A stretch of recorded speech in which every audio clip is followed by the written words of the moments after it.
తెలంగాణ రాష్ట్ర ముఖ్యమంత్రి పరిస్థితి ఏ విధంగా తయారైందంటే ఆయనకు ముఖ్యమంత్రి పైన అవగాహన లేదు, విద్యామంత్రి పైన అవగాహన లేదు, వైద్య మంత్రిగా అవగాహన లేదు, హోంశాఖ మీద అవగాహన లేదు.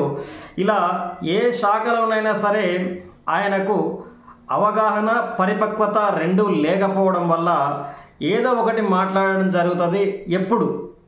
అయితే విద్యాశాఖ విషయంలో అవగాహన లేని సీఎం రేవంత్ రెడ్డి మాటలను విన్న మేధావులు, విద్యావంతులు ఏకతాటి మీద విమర్శనాస్త్రాలను సీఎం రేవంత్ రెడ్డి పైన విమర్శించడం జరుగుతుంది.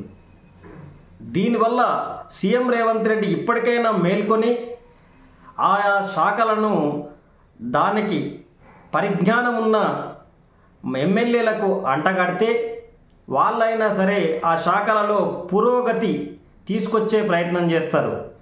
అన్ని శాఖలు నీ దగ్గరనే పెట్టుకొని ఈ తెలంగాణ రాష్ట్రానికి నువ్వేం మేలు చేస్తావు అని డైరెక్ట్ సీదా క్వశ్చన్ వేయడం జరుగుతుంది, డైరెక్ట్గా అడగడం జరుగుతుంది. నిన్ను అన్ని శాఖల దగ్గర పెట్టుకొని హోంశాఖ నీ దగ్గరనే, ముఖ్యమంత్రి నీ దగ్గరనే, అన్ని పదవులన్నీ దగ్గర పెట్టుకొని రాష్ట్రానికి నువ్వు చేసే మేలు అనేది ఏముండదు. ముఖ్యమంత్రి పదవిని సమర్థవంతంగా నిర్వహిస్తే రాష్ట్ర ప్రజలు నిన్ను గుండెల్లో పెట్టుకుంటారు. ఇప్పుడు ఏదైతే నీ వర్గం ఉందో, రేవంత్ రెడ్డి అనే వర్గము, రేవంత్ రెడ్డి అనే ఒక క్యాడర్ ఉందో వాళ్ళు మాత్రమే రేవంత్ రెడ్డి గొప్పవాడు అని చెప్తున్నారు. కానీ సాధారణ ప్రజలలో ఏ రోజున నీ పైన మంచి అభిప్రాయం లేదని తెలంగాణ రాష్ట్రంలో ఉన్న ప్రతి ఒక్కరికి తెలుసు.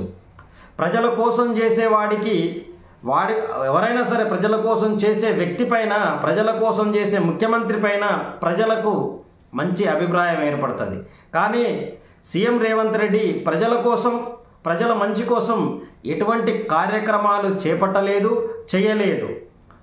ఆయన హామీలు ఇవ్వడంలో, మాటలు మాట్లాడడంలో, యువతను రెచ్చగొట్టడంలో పెట్టిన ధ్యాస ప్రజల కోసం, అభివృద్ధి కోసం, భవిష్యత్ తరాల కోసం, విద్య కోసం, వైద్యం కోసం కేటాయించాడు.